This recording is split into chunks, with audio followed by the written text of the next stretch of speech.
नमस्कार, मी निकिता मराठी मनोरंजन विश्वामध्ये तुमचं स्वागत करते आणि झी मराठीवर शुभ श्रावणी ही नवीन मालिका प्रेक्षकांच्या भेटीला येणार आहे आणि त्या मालिकेतील जो हिरो आहे तो आत्ता माझ्यासोबत आहे. हिरोच म्हणेल मी तुला. हिरोच म्हणायचं, हिरोच आहे मी सध्या. आणि त्याच्याशी बोलताना मला कुठेतरी गावाला आल्यासारखं वाटतंय कारण आमची भाषा आहे. आम्ही पश्चिम महाराष्ट्रातले आता भेटलोय, त्यामुळं आम्हाला आता गावाकडे आल्यावर व्हायला तिला पण आणि मला पण. आता इथे कोण कोण भेटलं तुला गावाकडचं का मी एकटीच एकटी झालेस तू, एकटी झालेस, पण आपण या सगळ्यांनी गावाकडचं करायचंय आता. सगळ्यांनी म्हणायचंय काय काय आणि असं म्हणलं पाहिजे सगळ्यांनी जाताना.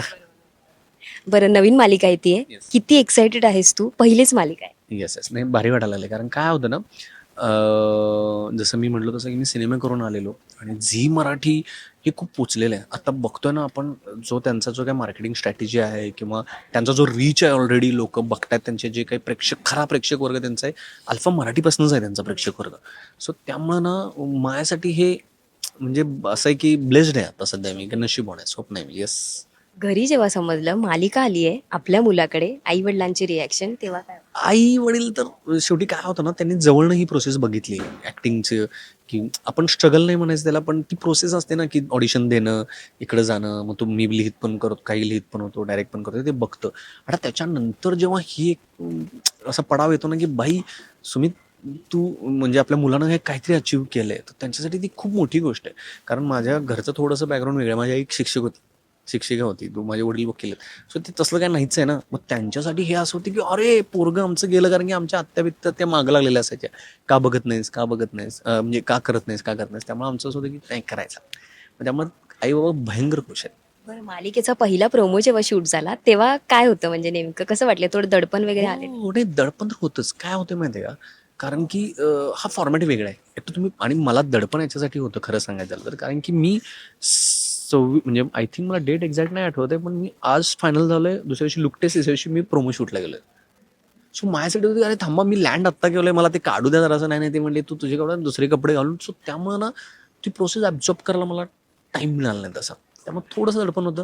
पण ऑफकोर्स लोक चांगली होते, त्यामुळे ते काही मॅच झालो आम्ही सगळे. जेव्हा तुला विचारण्यात आलं या मालिकेबद्दल तेव्हा तुझी रिॲक्शन काय होती? म्हणजे तुला स्वतःला असं काही स्वप्नात रंगतोय की असं काही वाटलं? नाही सॉरी, मी क्वेश्चन मिस झालो, काय म्हणलं?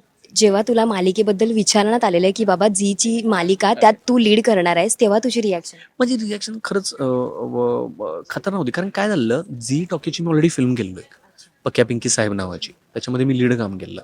सो त्याच्यानंतरच मला हे ऑफर झाल्यामुळे मला असं झालं की अरे मला हे करायला लागतंय, कारण की ते ना, मी खरं सांगायला या फॉर्मॅटविषयी आधीपासून म्हणजे माझं तसं लक्ष नव्हतं त्याच्याकडे की की मला हे करायचंच आहे. त्यामुळे ते अचानक झाल्यामुळे आपण की अरे हे सिरियलचं प्रकरण आहे, करूयात, मग काहीतरी होईल, असं तसं ती एक्साइटमेंट आपोआप तयार झाली ती. कारण की ते प्रकरण ना, जेव्हा तुम्ही असं विचार करता ना की यार करायचंय, त्यामुळे ह्याच्यामध्ये तुम्ही राहता. माझ्यासाठी नव्हतंच ते. अचानक कॉल आला मला जिकडनं तू करशील, म्हणून का नाही करायलाच पाहिजे मला. आणि तुझ्यासोबत जी जोडी आहे वल्लरीची, सो आधी तुम्ही कधी भेटलाय? नाही, वल्लरी डायरेक्ट मी शूटच्या दिवशी, नाही सॉरी, वल्लरीला मी ना ऑडिशन झाल्यानंतर ना त्यांनी मला मध्ये लुक टेस्ट नाही सॉरी, स्क्रीन टेस्टला बोललेलो. सो तिथे मला वल्लरी एकदा भेटलेली आणि ते आमचं असं होतं, अरे कशी आहेस, मी बरं आहे, मी अरे सुमित, मला ती माहितीच होती ऑफकोर्स, सिरियल तिची माझ्या घरातले बघायचे, त्यामुळे ते असं झालेलं. बाकी नाही, डायरेक्ट शूट. घरातले तिचं सिरियल बघायचे आणि तीच तुझी हिरोईन आहे. हो, घरातली हिटलर बघायची माझी ती हिटलर बघायची सिरियल, ती फेमस झालेली ना सिरियल, मग घरात माहितीच होती ती. सो मग आता प्रोमो शूट झाले, बऱ्यापैकी शूट थोडंफार झालंच असेल आणि तुमचे काही सीन सुद्धा आम्ही बघितलेत. ती थोडी अशी खट्याळ दाखवली आणि तू प्रत्येक वेळी तिला सांभाळून घेते. सो तुमचा ऑफस्क्रीन बॉन्ड तितका किती जमलाय का? कारण नवीनच आहे. पण नाही जमलंय, कारण काय होतं ना, ती चांगली आर्टिस्ट आहे, मला वाटतं मी चांगला आर्टिस्ट आहे, त्यामुळं ते आम्हाला कॅरेक्टर, मी बिंग फ्रँक सांगू तुम्हाला, ते स्टार्टिंगला कॅरेक्टर ॲब्सॉर्ब करायला वेळ जातोच. कारण सिरियलमध्ये काय होतं ना, तसं प्रिपरेशन झालं नाही माझं, त्यामुळे मला ते स्क्रीनला ॲब्सॉर्ब करायला थोडा टाईमच गेला. पण दोघांचं हार्डवर्क आणि त्याच्यामध्ये ते इंटेन्सिटी असल्यामुळे ना त्या कॅरेक्टर्समध्ये ते झालं आमच्याकडनं ते. सो ते मला बॉन्ड दिसतोय, मला तरी दिसतोय. आता ऑडियन्स आहे समोर, बघूया काय काय होतं. आणि मालिकेमध्ये लोकेश गुप्ते जे 9 वर्षांनी येत आहेत, पुन्हा आसावरी ताई सुद्धा आहेत.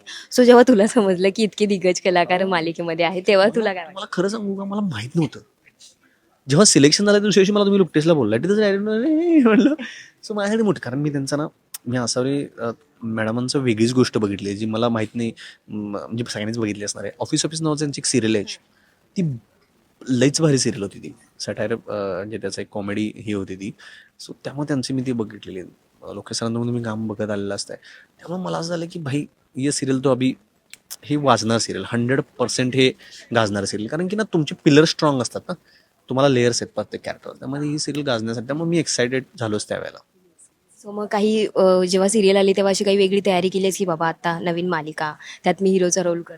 जसं म्हटलं तर मला तयारीचा तसा रोल वेळ नाही मिळाला, पण इव्हेंच्युअली जेव्हा मी काम करत होतो ना तिथं मी थोडासा टाइम, कारण ह्याची ना ॲक्टिंगची प्रोसेस वेगळी आहे, म्हणजे इव्हन टेक्निकल प्रोसेस पण वेगळी आहे ह्याची शूटिंगची. कारण की तुम्हाला माहीत असेलच, तुम्ही 12-12 तास काम करता, तुम्ही 6-6 सीन करत असता, तुम्हाला आत्ता हा कट आहे, मग त्यानंतर तो परत 2 दिवसांचा त्याचाच दुसरा कट तुम्ही ती नंतर यूज करा, ती प्रोसेस वेगळी आहे. सो त्यामुळे काय होतं ना, ती ॲब्सॉर्ब करायला मला एक 7-8 दिवस गेले.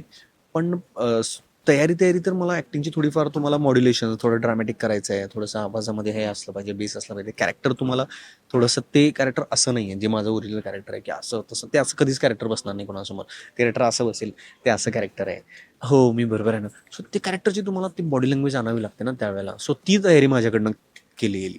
मग अशी आसावरी त्यांची मी बोलताना पण त्यांनी तुझा उल्लेख केला. खरं तर नवोदित कलाकारांसोबत काम करण्याचा अनुभव असं मी त्यांना विचारलं होती. त्यांनी म्हणजे स्वतःहून त्यांनी तुझं नाव घेतलं की म्हणजे मी त्याला असे डोळे दाखवले आणि ते लगेच त्यांनी तो भाव ओळखला. सो मग हो हो, एक्झॅक्टली. कारण काय होतं ना की सगळ्यांनी सिरियल केलेले आहेत. आता तो जे काही आहे ना, की जेव्हा तुम्ही अशा रिॲक्शन देता ते तुम्हाला पकडायचे आहेत, त्या 2 मिनिटं होल्ड करतात मग सोडायचे. हे जे काही टेक्निक वेगळंच आहे ना सिरियलचं, तुम्ही मूवीजमध्ये नाही करणार ना असं, थांबलेत मग ते ढटाढण ढटाढण ढटाढण मग ढटाढण, ते नाही होत ना, इथे होतं. ती टेक्निकची मज्जा आहे. त्या टेक्निकचं एक स्वतःचं एक वेगळं रूप आहे. ती रूप हँडल करायला मला थोडासा टाइम गेला. पण या मालिकेच्या आधी सुमित काय होता, म्हणजे त्यांनी आतापर्यंत काय काय केलंय तेही प्रेक्षकांना ऐकायला. मी ह्याच्या आधी 2 सिनेमे केलेत ॲज अ लीड म्हणून. त्याच्यातला एक विषाड सिनेमा होता, जो पर्णपेठे त्याच्यामध्ये होती लीडमध्ये, आणि तो मी सिनेमा डायरेक्ट पण केला होता. वन ऑफ द प्रोड्युसर पण होतो त्याच्यामध्ये. माझीच कंपनी त्यांनी प्रोड्यूस केली फिल्म. आणि त्याच्यानंतर मी पक्या पिंकी साहेब नावाचा चित्रपट केला, जो झीचा होता. तो चित्रपट बघून मला झीकडनं ऑफर आलेली की तू झीचा सिनेमा करशील. त्याच्यामध्ये भाऊ कदम सर होते आणि हेमल होती माझ्या अपोजिटला, आणि मी लीडमध्ये होते, ती अपोजिटला भाऊ कदम सर होते. अशा आमच्या तिघांची फिल्म होती ती. गजेंद्र हैरे सर डायरेक्टर होते.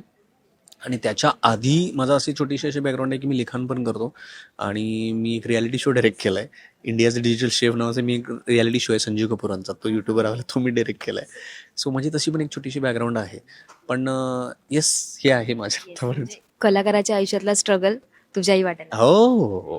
मी जो स्ट्रगल म्हणाल आहे काय ना, मी तुम्हाला खरं सांगू, तुम्हाला कुठेतरी पोचायचं आहे. म्हणजे तो स्क्रीन प्ले आहे तो तुमच्या आयुष्यातला. तुम्ही हे घडते मग ते पण घडते, मग हे पण घडते मग ते पण घडत आहे. म्हणजे तुम्ही थोडंसं लो फील करता की अरे काय नाही घडत आहे. That's the part of the journey. काय करणार, इथून पोचलो ना आपण फायनली. येस. खूप छान वाटलंय तुझ्याशी बोलून. जाता जाता प्रेक्षकांना काय. मी सांगेन की मकर संक्रांतीच्या तुम्हाला खूप खूप शुभेच्छा. तिळगुळ घ्या, गोड गोड बोला. आणि 19 तारखेला ही सिरियल यायला लागली आहे. तुम्हाला बघायला लागते, झी मराठी ओपन करायला लागते आणि बघायला लागते, कारण की ही सिरियल थोडीशी हटकी आहे, फ्रेश आहे, आणि शुभश्रावणीची केमिस्ट्री बघायला तुम्हाला नक्कीच आवडेल. नक्की बघा. तुमच्या सगळ्या प्रेक्षकांना मी सांगतो, बघा नक्की.